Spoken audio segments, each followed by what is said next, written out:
And last but certainly not least, Valley Boys playing host to the PCHS Pirates, a key game between Class D and Class S. It's going to be the second quarter here. Pirates are up 16-8, but Valley is able to cut into that with a deep three to make it 16-11. PCHS would keep the pressure, though, as Chase Lander would drain a three to extend their lead to 21-13. But second half, it was all Valley. Fisher Tewksbury, he's going to get the rebound and one here to extend Valley's lead to 41-29. Pirates would get within four again, though, as Chase Lander hits this deep three to make it 50-46. But Tewksbury would not be denied. He gets another rebound and 2 more points as Valley wins 65-52 behind 15 second half points from Tewksbury, including 2 steals and 3 blocks to help them win. We went, all right, Doug, sorry, Doug, you made your way over to Bangor for some high school basketball, the girls' game versus Lewiston. What were your takeaways from what you saw just down the road? Well, I mean, the first thing that stuck out to me was Bangor's defense. It's always a risk when a team decides to full court press early on. They could be fatigued on offense, or their opponent can break it, resulting in the defense retreating to its half-court set. On almost every possession, the Rams were full court pressing Lewiston, making it difficult for the Blue Devils to get anything consistently started on the offensive end of the court.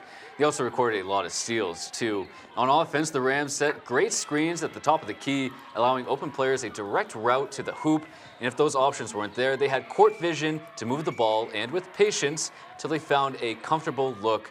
Teams who play like that are a tough team to beat and definitely a team to look forward to once we get closer to playoffs. Yeah, and as for me, I had the longer drive down to Lawrence High School to in Mansfield, but it was an early game, so really no complaints there. This game started, and the first thing I picked up on from both teams was the defensive intensity. It wasn't every play, but it seemed like every couple of plays, you'd see each team run a full court press. You saw on the highlight, it worked for Madomic a few times. It also worked for the Bulldogs several times. Each team was forcing turnovers, and then once each team sort of figured each other out later on and adjusted, we saw the Bulldogs take off offensively. Provost was lethal from outside. Lorison was dishing assists left and right, and everything was just flowing well for the Bulldogs. And you know, this first half of the game was very competitive.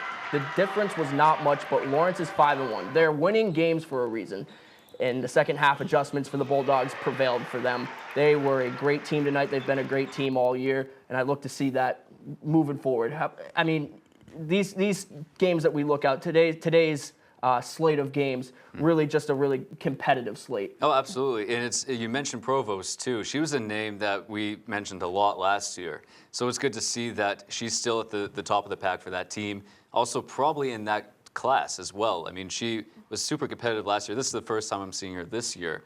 So it's going to be interesting to see how far Lawrence will go because they were a really good team last year. Yeah, we definitely could see them down in Augusta for the tournament later on.